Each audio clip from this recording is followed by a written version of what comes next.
Hey, it's Colleen. Hi, it's Kate. And it's Megan. And we're the Three Scheme Queens. Join us each week as we take turns presenting a brand new conspiracy theory or mystery. From shadowy cover-ups and unexplained events to viral rabbit holes, we bring the tea, It's piping. the facts, and the tinfoil crowns. Join the conversation, laugh along with us, and question everything. When it's all over, we'll tell you what we think, and we'll try to prove it to you. So grab your drink, hit the follow, and tune in every Tuesday.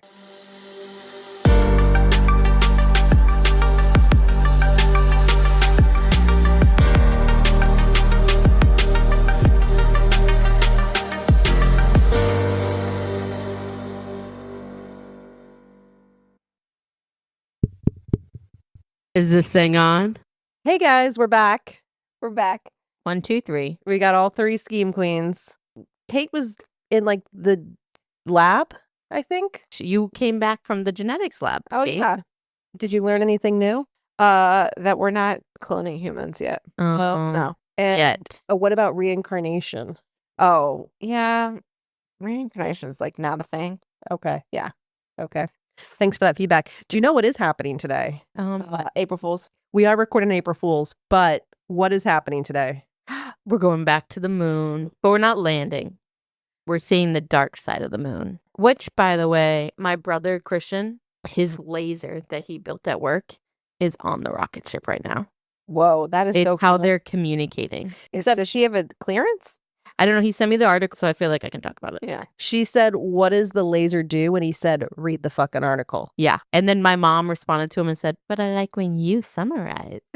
It was a little bit rougher than when Drew sends a link and we're like, Yeah.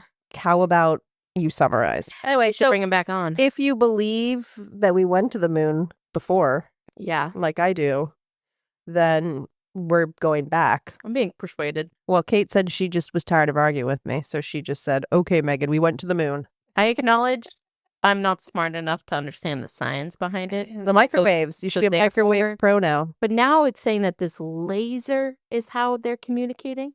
And now I don't understand how a laser can communicate. Isn't there like mirrors or something on them? Maybe that's what this laser does, but Yeah, that's what I'm that's not saying. microwave.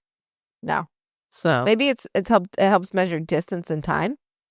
Because if see how far it gets back, like how quick it comes back. That is how they're using the moon mirrors now, right? yeah. But this time they're just lapping the moon. Mm-hmm. So like, what are they getting from this? Well, I think about Bruce, No, Michael. Buzz. Michael, and he had to stay on, and he said it was like the scariest, loneliest, like Yeah. 15 minutes is being on the dark side of the moon. Yeah. No transmission, pitch black. That's what sounds they're like my doing. worst nightmare. Oh, for sure. At least they're together. At least we're together. Also, why did they name it Artemis? Hold on. Isn't Artemis like a Greek god that does something with the moon? It's gotta be Greek. Artemis is the Greek goddess of hunt, wilderness, and animals, virginity, and childbirth. Okay. Well, nothing to do with the stars. She's a she, Mm. and nothing to do with the stars. You're right. So is it time for our Drink check. Drink check. This week, we have a listener request. Uh-huh. Yes, we do. Rachel, Oh, we love Rachel. we love Rachel. She said, "You guys have to talk about Alpine divorces."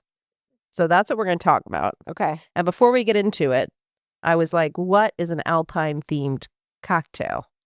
Something from the mountains. Well, everything was like, go buy these different liqueurs that are going to cost, $30 for a bottle that I'll never drink again.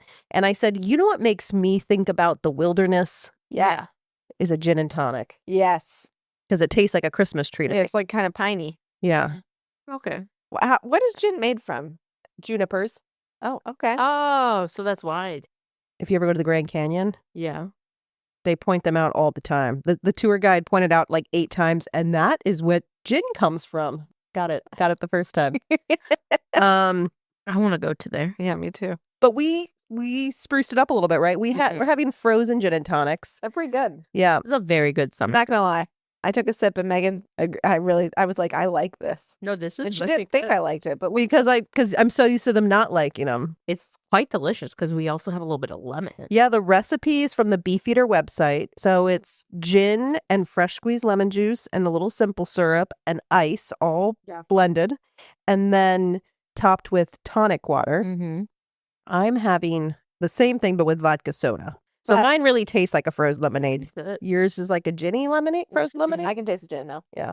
Okay, so 5 out of 5 for this group. Yeah, this is pretty good. I mean, it was 86 degrees today, so it felt like a frozen. It was 86 degrees today. Yeah, I had lunch outside and I got a little crisp. Yeah. I don't know. I was in the. Yeah. She was in the thick of it. Okay, let's get into it. So do you guys know what an Alpine divorce is? No, I don't. Is it Is is it a divorce that happens in the woods? Is it when you throw somebody off the mountain? You're both sort of right. Colleen, this is a very viral thing right now, so I'm actually surprised you were unfamiliar. But you guys are close. She's not on that side of TikTok. People are just throwing people off the sides of the mountains. No. Well, it's not. There's a little more to it than that. So an Alpine divorce is the ending of a relationship by murdering one's significant other during a mountain trip and passing it off as an accident, or abandoning a partner in a remote outdoor setting. Oh like my Gabby. gosh. Like Gabby. Sort of like Gabby, yeah. The phrase originates from an 1893 short story by Scottish-Canadian author Robert Barr titled An Alpine Divorce. In the grim tale, an unhappy husband plots to kill his wife during a trip to the Swiss Alps, only for her to turn the tables on him, having already framed him for her murder before leaping herself. Several high-profile cases over the last few years have led to a viral trend of social media users telling their own stories of Alpine divorce. These tales of domestic abuse involve one partner endangering the other in the wilderness, with the victim either being left in a perilous situation or merely abandoned without consideration for their safety and well-being. So today we're going to discuss some of the most high-profile cases of Alpine divorce. Oh my gosh. This is crazy. So there's kind of the people online that are, it's like all these women are sharing their stories, and it tends to be more so these cases of like the first case that we'll discuss. Okay. So it can be either someone goes out and kills their significant other and tries to make it look like an accident, or it can just be they abandon them and then they are in this, can you imagine just being like in the middle of the woods, ill prepared, and you have no one. I mean, really, if you think about it, it's like worse. I used to do a lot of solo hiking, and at least then you have like all of your gear, all of your equipment, you're trusting yourself. If you're with your significant other and it's almost always a he, right? He just like takes off. Now he's got like your food and warm weather gear. You're like worse off than if you just been out there by yourself in the first place. Yeah. So the first case I'm going to talk about is one that has been in the news this year. And that's the case of Thomas Plamberger and Kirsten Gertner. Oh, What horrible names. Well, he sounds German. yeah, they're Austrian. Oh, Okay. okay. So Sorry. in early January 2025, Worried. Austrian hikers Thomas Plamberger and girlfriend Kirsten Gertner began to ascend the highest peak in Austria, the 12,460-foot Grossglockner. Oh. Thomas had planned the trip, having experience completing this hike 3 times prior. His girlfriend, on the other hand, had never done a hike of this length, difficulty, or altitude. Temperatures the day of the hike were -8 degrees Celsius with a wind chill of -20. So that's -4 degrees Fahrenheit. Whoa. With 74-kilometer-hour winds. So that's like 45 miles per hour. And they're doing this for enjoyment? Wait, why would she go?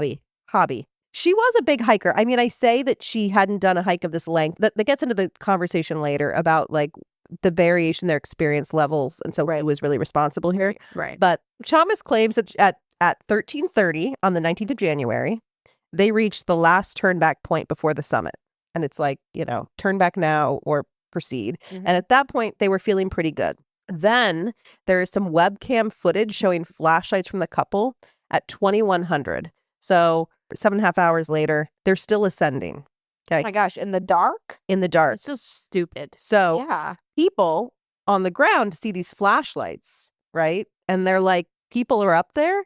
So this prompted rescuers in the valley to notify police, and a helicopter was dispatched at 22:30. Wow. At 22:50, a police helicopter flew overhead and no distress signals were sent. So Thomas claims that they were not in distress at that time.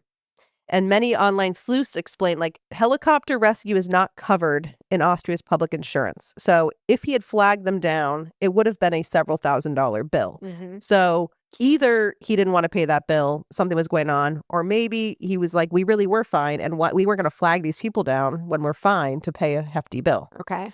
So anyway, 22:50, police helicopter flew overhead, no distress signals. Flamberger alleges that shortly after the helicopter flyover, and to his complete surprise, Kirsten began to, quote, suddenly show increased signs of exhaustion.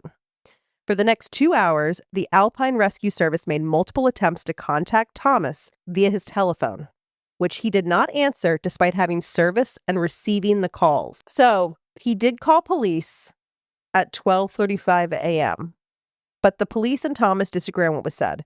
Thomas claims he called the police, he asked for help, and felt that after his call, quote, the mountain police officer was aware of the seriousness of the situation and rescue was urgently needed. The police claim that the conversation was unclear and that Thomas hung up on them, then put his phone on silent, and as they continued to try to call him, they weren't able to reach him. He did not make any additional phone calls. Okay. Is there cell phone records of this? Yes. Okay. And they've determined the phone was put on silent. And I mean, I would say, can tell that. I can understand you not feeling your phone. Like, you're bundled up, it's cold, it's windy. I can see not feeling your phone, but why you wouldn't make any effort to reach out for help beyond one time in this like 4-hour window, right, feels kind of wild. Right. Especially if this is your like girlfriend. Yeah. I have a question though. Yeah. If he's trying to like kill her, Well, we don't know. why? Yeah. Why go to this like length? Like, has he tried before and like she's like just completely trapped him? Am I skipping ahead? Hold that thought. Okay. The couple allegedly were 130 feet, which is 40 meters from the summit, when Thomas claims that his girlfriend told him to just go on without her and get help. And so they claim, like, you know, again, there was this no turn back. The best option was to like reach the summit and then proceed down the other side. So he claims he left her to get her help, but he took with him all of their cold weather gear. Wait, and where is she? She's just staying behind. He's going to go for help because she's too tired. And then they're going to come back for her with help. So he scales Is that a cell phone with service? Wouldn't have left that with her. There's no way. The dumbest story. He scaled the summit, descended on the other side, and again, his torchlit figure is seen descending at 2 a.m. So with this webcam footage, we can kind of track this timeline in addition to the telephone data and all that. He did not reach out again to emergency services until 3:30 a.m. At that point, the winds were so strong that a helicopter rescue could not occur. So the following morning at 10 a.m., helicopters go out to look for her. They find Kirsten dead of hypothermia, hanging upside down from a rock, suggesting a possible fall. Hanging upside down from a rock? Yeah, from a rock face. Maybe the wind pushed her. Maybe. So this went to court last month, a year later. And prosecutors accused Thomas Flamberger of making 9 mistakes that led to his girlfriend's death. They started the ascent 2 hours later than the recommended window. He failed to advise her that she had inappropriate attire for the hike. She was wearing like snowboarding shoes, and she had like an inappropriate backpack that was going to make her kind of more prone to going backwards, like a turtle shell. like wind. Yeah. He failed to flag down that rescue helicopter when it first came. He silenced phone calls from police rescuers. He left her exposed without the survival gear that they had brought with them. They said, quote, the defendant left his girlfriend unprotected, exhausted, hypothermic, and disoriented about 50 meters below the summit cross of the Grossglockner. The woman froze to death. Before leaving his girlfriend around 2 a.m., he neither used the available emergency blankets to protect her from further cooling, nor did he remove her heavy backpack and splitboard. He wanted her to freeze. Yeah. Some people say this is an example of like incident hit, where you have these cascading small mistakes that compound and it becomes increasingly difficult to extricate yourself from as the severity of the incident increases. So it's just like one mistake after the other and you just can't overcome them. Her family said, look, she's kind of been painted to be this like novice outdoorsman, but she wasn't a novice outdoorsman. Okay. So the argument when this went to court is like, who is responsible? If you are hiking with someone and one is the, you know, quote, expert, that's who's responsible. But what does like the variation have to be in your knowledge levels? I would argue again, she could be a really great outdoorsman, but if he's making mistakes like not flagging down help, not calling for help, that does make him responsible. Right. Liable. Right. So 39-year-old Thomas Flamberger was found guilty of gross negligent manslaughter. He received a suspended 5-month prison sentence and a 9,600 euro fine. I read online like the judge was an outdoorsman as well, and maybe he was a little sympathetic. 96,000 doesn't feel like a lot. No, I mean, you might as well have just paid that fee for the Yeah. helicopter. But during the trial, the judge found the defendant had misjudged the situation but had not deserted his girlfriend willfully. I don't see you as a murderer. I don't see you as cold-hearted. During the trial, however, an ex-girlfriend named Andrea B., because they don't use anyone's last name in these articles in Europe, testified that in 2023, Thomas had left her alone on the same climbing trail, feeling ill with her headlight not working, crying and screaming as he went ahead without her. Whoa. Okay. Sounds like a pattern. Yeah. Yeah. The judge said, was there a situation where he left you behind alone? And she said, this is on the stand, right? Yes. When we did the Glockner Traverse, the mood was bad. We descended overnight. I wanted to go straight down. He was grumpy. I was at the end of my strength. Apparently, I was too slow for him, and suddenly he was gone. It was the middle of the night. I was completely alone. My headlamp went out. I felt dizzy. I bawled and screamed. I was all alone. He had gone ahead to the Luckner hut. That was also our last mountain tour. The judge says, I can well imagine that. Had there been a similar situation before?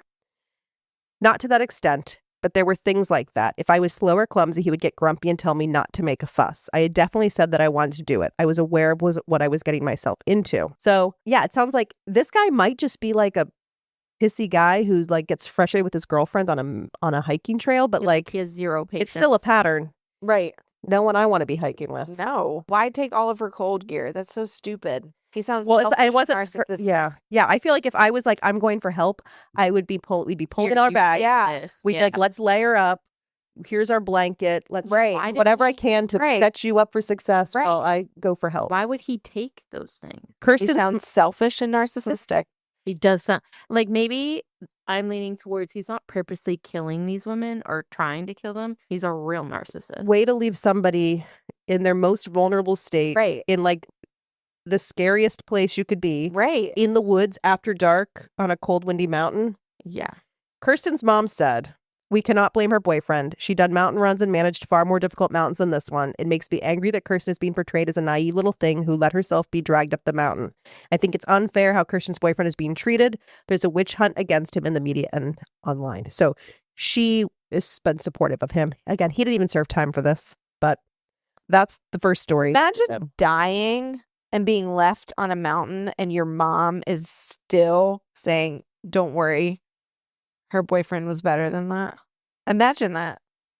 I'd be so mad at my mom. I'd at least be Beyond angry angry. at him. Just Why didn't you flag down the Yeah. helicopter? You were just negligent. Like, there's I no should've way. been, like, There's no way this helicopter went by and 20 minutes later, you were like, and then suddenly she just was exhausted. well, if he was Right. that big of a narcissist, he probably thought he could get him out without the helicopter. You know what I mean? Like, because they're so in their maybe head. he's just like a jerk and was like, if you flag down that helicopter, yeah. like, I will never forgive you or something like that. Yeah, we're doing a lot of speculation. There's a lot of speculation. There's What also speculation? there were some theories on Reddit too that he like took her phone, Ugh. like to prevent her from calling for help. When we talk about, especially the viral, women telling their stories about Alpine Divorce, this is sort of what they're mostly talking about, is these instances where like a man just took off and left them Mhm. abandoned. I have a lot of questions about how this couldn't be I'm manslaughter. ending this one as not murder, narcissism. Hold on. We work in healthcare. If one of our patients dies because we're negligent, we are going to be Murder. held accountable for that. You're right. That is the same thing at this point. That is unacceptable. You're But- right, actually. Yeah. Yeah. Not narcissism. Murder by abandonment, Yeah. murder by negligence. Yeah. But not intentional. But we're going to get into some cases That are. that are. There's one other case that's playing out in the courtroom right now that we're going to finish with. But I'm going to tell you two cases before that I remember vividly from my extensive true crime TV Yeah, documentary viewing. So Robert Spangler Uh-huh. was a fitness aficionado Again, a narcissist. whose wife, Donna, fell 160 feet to her death during a hike in the Grand Canyon in 1993. Oh my gosh. In the Grand Canyon, she was the statistic. One person a day. That's why I'm not meant to go there. I think one person a day feels a little bit. Look it up. One person a day dies in the I canyon. am Every day. One person. Look it up. I have such a fear of falling 15 to 20 people die annually at the Grand Canyon. annually. One person a day. That sounds right. That sounds right. She was the statistic. She was a statistic. So Donna Spangler fell 160 feet to her death during a hike in the Grand Canyon. At the time, it was considered an accident until investigators noted that Robert Spangler seemed to have bad luck with women in his life dying tragically. He's a serial killer. He and his high school sweetheart had been married for 23 years when his wife Susan allegedly killed herself and the couple's 2 teenage children in a murder-suicide. The couple had recently reconciled after a 9-month separation, but things didn't match up. There were no warning signs from Susan. Gunshot residue was found on Robert's gloves, but not on Susan's hands. There were no fingerprints on the typewriter where Susan had allegedly left a suicide note. And there was an odd trajectory of the bullet wounds, and the location of the weapon was inappropriate for someone who had committed suicide. Mm-hmm. Nonetheless, the family was quickly cremated. And 7 months later, he married a hiker and writer, Sharon Cooper. Rule number 1, don't do cremation unless you die of natural causes. I've got 3 rules so far here. Don't go hiking with a man that has temper issues. Okay, don't go hiking after the darkness comes around. I would totally hike the Appalachia Trail. Don't get cremated I would not do that. unless it was natural causes. Have you heard the stories of the people on I think I would have so much fun. Oh my gosh. I would have a trail name. I have friends from college who have hiked that, and one of them said he was alone and he had disposable cameras with him, and he came back and there were pictures of him sleeping. I would only go with a buddy. Exactly. Thank you. I would do it. That's fine. With With a a buddy. Yeah. So 7 months later, he married hiker and writer Sharon Cooper. 7 months. So while Sharon, He was her, you know? Yeah. He was Ner. yeah. You know? Yeah. In the, Yeah. you know? Yeah. while Sharon was busy writing books about the Grand Canyon, Robert went to visit his father, who was apparently a good 92. Okay. Right. Okay. 92, A but fighter. otherwise healthy. Yeah. And while Robert was visiting, he took a fall and died within 2 weeks, leaving a nice inheritance for Robert so Robert could retire. Wait a second. Mm. His dad died of a fall. Accident? While he was visiting him. Accident. This Huh? man just likes to kill. So Sharon suffered from bipolar. This is his new wife. Ooh. In 1987, she called 911 claiming that she feared for her life, and she was found crouched in the stockroom of a local supermarket. So whether she was truly in danger or having a mentee B is unclear, Yeah. but the two divorced, and Robert had to pay her $150,000 plus $500 a month in spousal support. But it was written in this agreement that if she preceded him in death, he would get $20,000 back. If she died first, he got money? He's going to get money from her. So he kills her. Okay. Yep. So spoiler alert, she dies first. So He comes into some hard times. Spoiler alert, she dies first. We gotta lock in. Robert was forced to go back to work because he's out of money. And in the meantime, he met Donna Sunling through personal ads. Oh my God. She was an aerobics instructor who was well off financially. Donna suffered from vertigo and was afraid of heights and didn't love to hike the canyon with their husband. Apparently, their marriage was sort of on the rocks, but she's trying to make the most of it. She's trying to keep the marriage alive. She agrees to go on this hike that she doesn't really want to go on with him in the Grand Canyon. They're on the rocks in the Grand Canyon. That was good. I got it. Okay. On April 11th, 1993, Okay. Bob Spangler arrived at the Backcountry Ranger Station. He claimed that he and his wife were hiking and had stopped for a photo. He was setting up his camera, and when he turned around, she was gone. He never heard a scream or anything. He located her body 160 feet below the spot that she had been sitting. He claimed he found her dead, wiped her face with a handkerchief, covered her with a tarp, grabbed her pack, and went off to report it. He became an outspoken advocate of hiking safety, being interviewed by multiple news conglomerates. The body was quickly cremated. Ugh. He ended up reconciling with Sharon, his ex-wife, Oh my God. then ended up overdosing in an alleged suicide, getting him his $20,000. Oh my God. Yeah, this man's crazy. And he remarried a woman named Judy Hilty after being diagnosed. This man gonna get married. I think that all the time, I'm like, there is a lid for every pot. There are apparently 5 lids for this pot. Yeah, he must have been a love bomber. I can see it now. So he remarried Judy Hilty after being diagnosed with inoperable lung cancer with mets to the brain. And police are like, ooh, Judy is not safe because we have just figured out that he has killed 3 wives, Yeah. Judy. 2 children, Yeah. and a dad. So they brought him in because they're like, we can't sit on this. So he comes in. Dying man. He eventually confessed to the murder of his first wife and 2 children. So if he had mets to the brain, was he alert in Rhiannon? Oh, good question. He was. Good question. Oh, I think we can assume he was at this point. Okay. And they said that he wanted to speak to a profiler, and they were like, the profilers don't just speak to anybody. They only speak to serial killers, and you don't meet criteria for serial killers at this Totally point. does, though. And he goes, well, he doesn't. And they go, well, he does if you, but his confession of I murdered my first wife and 2 children does not make him a serial killer. Right. Because it's all at one time. Yes. Got to commit to everything. So he says, okay, well, then I'm going to be honest. I was looking Donna in the eye and I pushed her off the ledge in the Grand Canyon. Oh my God. He denied being involved in the murder of Susan or his father, and his wife Judy stood by him until his death in custody in 2001. Oh my God. Judy. Okay. Judy, no. Okay. Hold on.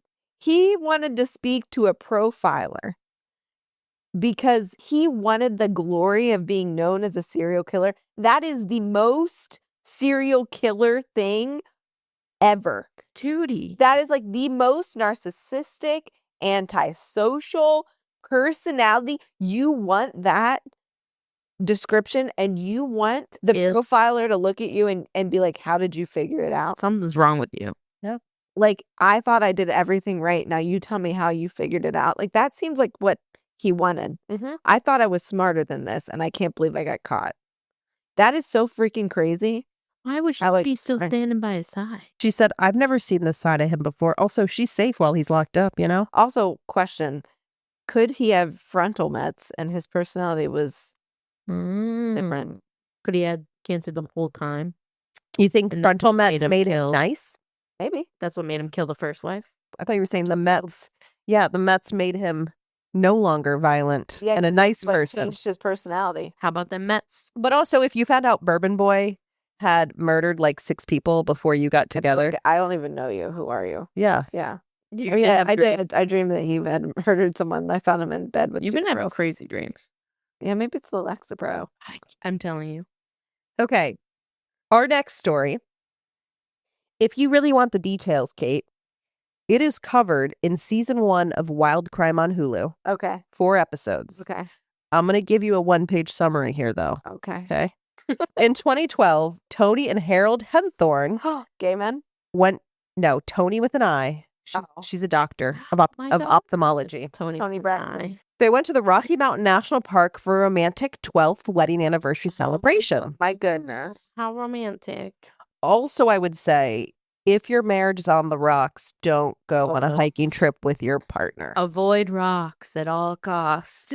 On September 29th, the couple planned to walk the Bear Lake Trail, a half-mile, easy paved loop. My kind of trail. An appropriate hike for Tony, given that she had had knee surgeries Oh, no. and was kind of restricted in her mobility. Tony, you are relatable.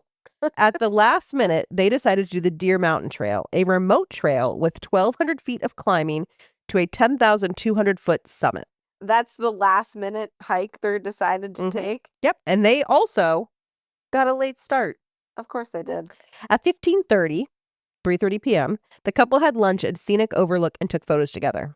At 16:45, so an hour and 15 minutes later, they ventured off the trail and snapped more photos. Then, at 1800, Harold called the rangers to report that Tony was taking a photo and fell off a cliff. He claimed her breathing was weak, and he was instructed on how to perform CPR. He kept saying, I can't stay connected on the phone because my battery's low. So he didn't stay on the phone with 911 the whole time. At 8 p.m., so 2000, search and rescue discovered Harold and declared Tony dead. He didn't abandon her. No. According to Harold, this was all a tragic accident, but there were inconsistencies. Okay. Investigators found a map in his car with a pink X marking the spot where Tony supposedly fell. Ooh, that feels like evidence. Oh my God. Sometimes people can be real idiots. Like, if you're going to plan a murder, why mark the spot? Why are you like, this is it? That's crazy. Phone records indicated he had visited the park 9 times in the 6 weeks prior to the Oh accident. my God, he planned this. I told you he had to disconnect the phone and he was doing CPR. First of all, can you imagine doing CPR for 2 hours? Alone? No. No. Usually you switch out a CPR Every 2 to 5 minutes. Yeah. It's exhausting. It's exhausting. During the time he was supposedly giving CPR, he made 22 calls and sent or received 98 text messages, which is odd because he was trying to conserve his Yeah. battery. Well, it was like he was like calling her like brother and was like, she's had a tragic fall. I'm like, is that really what you would? I would feel like I would be focused on like helping. Or like in shock. Probably dead at this point. Like I'd be like in shock. He had time to build himself a fire. Oh, Despite Jesus Christ. uninterrupted CPR, he built himself a fire. No way. Wait, he told them he's been doing CPR the whole time. Yeah. Oh maybe my gosh. happened, he would have died. Was this man sweaty? He had, if he was really doing CPR, Yeah.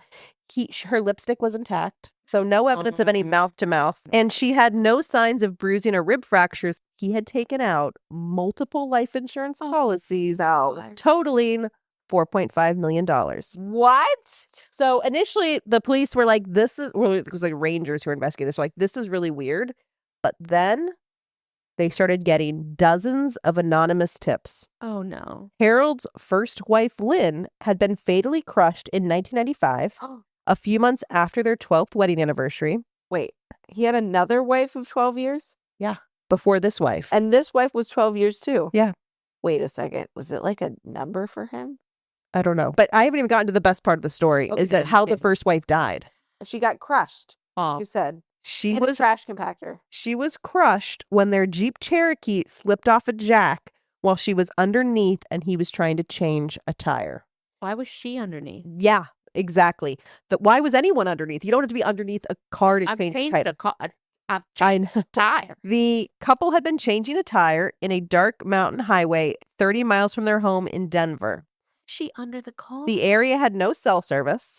A mechanic came by, offered to assist. Harold said, nope, we're good. Red flag. He claims what he thinks happened is he said he went to throw the flat tire in the back of the car and the car fell off the jack and it fell down on top of her. And all he could assume is that she had dropped the lug nuts and was searching for them underneath the car. But in the Hulu special, they like just they're like this, the timing doesn't work for this and it wouldn't have just fallen off the jack. And that's all nonsense. But yeah, why is this lady laying underneath the car? Yeah, do you think, well, okay, here's my question.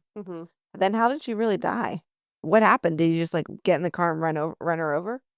Well, their theory was like, if he did something, if he was like, can you go get the nuts or something, the lug nut. And they had demonstrated how the easier thing would be if he just like hit the jack, it would come down instantly and could have crushed her. Why would and it would be less of this accidental. Maybe he purposefully, but accidentally drop something. He's like, hey, while I'm doing this, can you climb under and grab it and then kick the jack? What a sick people. The jacks are very precarious. You know what I mean? Especially the ones. Well, this wasn't a regular jack either. Oh. It was like a boat jack. He had taken a life insurance policy out on Lynn 2.5 months before her death, collecting the equivalent of what today would be over $1.2 million. Does he have a problem with gambling? Well, he had not been working. He had been advertising as he was somebody who was like a fundraiser. Yeah. And money laundering. But he really, it's like he had nannies and he was like going to work each day. But what he was doing was like going to Panera and like being on his computer. Right. And then he was off going out to scope out his murder scene for 6 weeks. So I think he just didn't want to work. He was just lazy. And it's like prisoners when I'm like, the creativity, if you could just focus that on like productivity instead of like how to not work, like you're spending more energy not working than if you just worked. So pretty much investigators discovered this man was a fraud who was taking out life insurance policies on the women in his life. There was also like an ex-sister-in-law who he took a life insurance policy out and she said, don't do it. I don't want the policy. And then the police were like, he's been paying on that policy. So she's like, so he could have killed me at any point. Oh my gosh. Yeah. Holy heck. So scary. Yeah. He was found guilty of the murder of Tony in 2015. He's serving life in prison. He has not been charged with the murder of his first wife, Lynn. That is so weird. 12 years each time. You think there's something's wrong. Just like an OCD mixed with serial killer. Also, I think if a man is like, why don't you go over to that really precarious ledge so I can take your photo. Don't do that either. No. There are some people, though, if they told me To take a picture, you would. I would. Sometimes I am a follower, Yeah. you know? But it's not because you like to follow. It's because Like if you one of don't want to rock the boat. Yeah, if one of you were like, oh, Colleen, can you just go stand over there for a second? My immediate action is to go stand over there and then question it. Like, I'll do it first, and then I'll be like, why am I standing over here? And then you've already pushed me off. That's what I would have done. No, like, this is like a TikTok trend where it's like, there's 3 different friends. Go stand over there. Me, go stands over there. You being like, why do I need to stand over there? I'm not doing it. Yeah. Like, Kate's like at the bottom of the Yeah. mountain. Kate's like outright refusal. Megan's questioning, causing Yeah, an argument, outright- and Colleen's has already done it. Like Megan's the boss. We're not. Colleen, Megan's the one who says do it. Yeah. You're the one that goes over there and does it, and I'm the one that says I don't want to do that. Or you're, yeah. That's exactly. Actually, yeah. I just feel like if I woke up tomorrow and was like, I don't like Colleen anymore, we would just go our separate ways. We would. I don't need to like murder you. She would go. Be immediately crying. Oh my God, Colleen, you are crying. I know. Colleen. I am crying. She's imagining. It's like, oh, you thought about that? No. Well, I wouldn't murder anybody is my point. I'm like, my point is, Colleen, I just feel like there's so many steps between. That and murder. Yeah. I'd rather the murder because I've said this over and over again. The way I want to go out, it's got to be wild. I'm not going to murder you. Anyway, this just got off the rails. Maybe. On the record. On the record. Yeah. So on to our Do last that? story, which is currently, at the time of this recording, still playing out in the courtroom. So we Oh. don't have a final verdict. Oh, God. we're on trend right now. The other recent case that is in the press is Okay. the case of Ariel and Oh, Gerhardt. he's an anesthesiologist. Yeah. He is, which we said it's always an anesthesiologist, but we'll get Okay, here's my question. You If have- you're an anesthesiologist, why not just take a little paralytic home? Yeah, girlfriend. That's the whole point of the story. Oh, sorry. Call Kate. Let me tell the story. Sorry. Okay. So Ariel and Gerhardt Koenig are hiking the Palipuka Trail in Oahu in March of 2025. His first name is Gerhardt? Yes. Okay. What nationality is he? Koenig. He's South African. Oh. The couple lived in Maui and had recently been counseling after Ariel, a nuclear engineer, had admitted to an emotional affair with a coworker. Oh. After several rough months, Gerhardt, an anesthesiologist, surprised his wife with the weekend away to celebrate her 37th birthday. The couple arrived in Oahu on March 23rd and went to the spa and had dinner. The following day, he presented his wife with a birthday card that said, "There isn't an obstacle in this world too hard for me to fight through for you." They made plans to do the Palipuka Trail, a 1-mile hike, about a 13-minute drive from Honolulu, and then return for dinner. The couple set off on the hike, sending photos to family. But a quarter of a mile in, Ariel became uncomfortable with the steepness of the hike and refused to go on.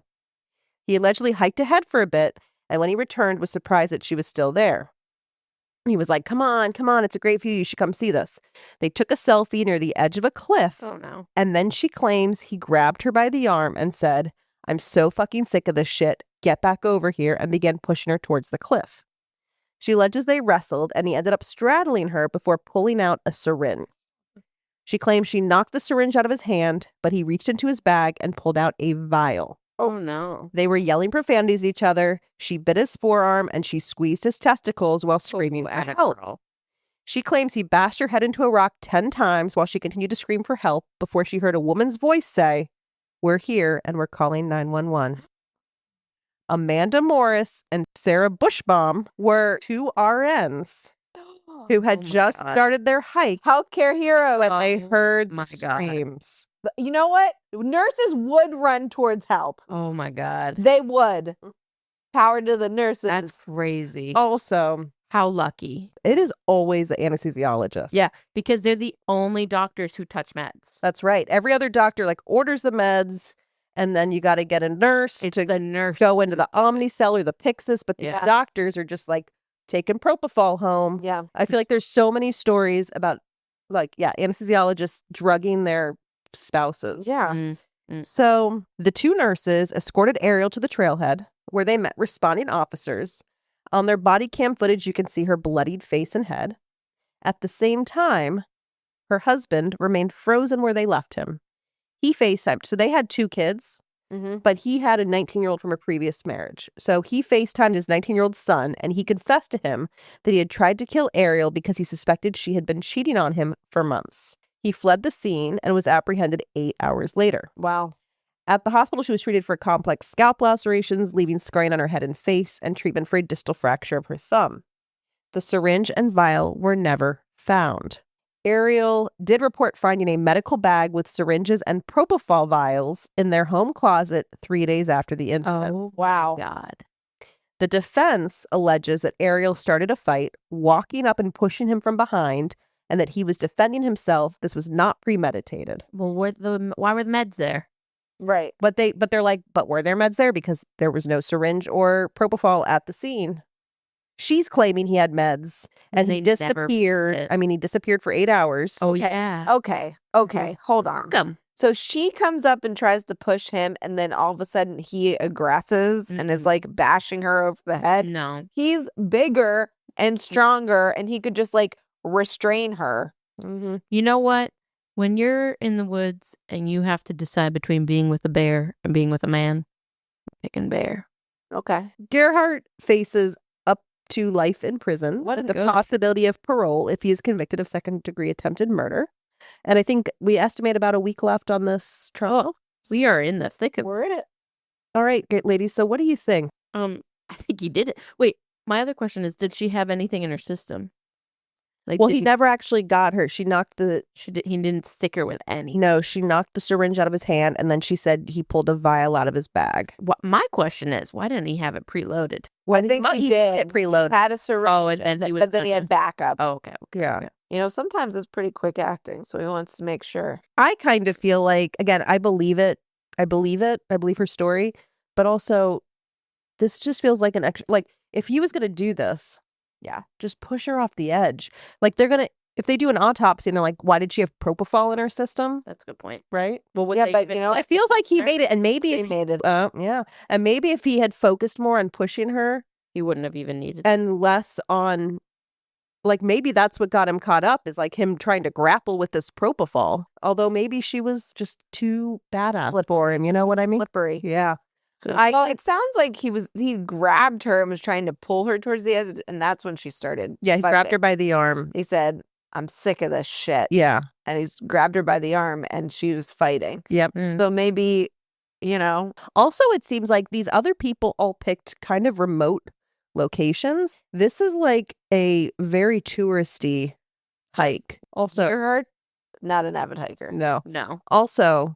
Again, if you're on the outs and your anniversary comes up and your spouse says, let's go on a surprise wilderness getaway, Don't do it.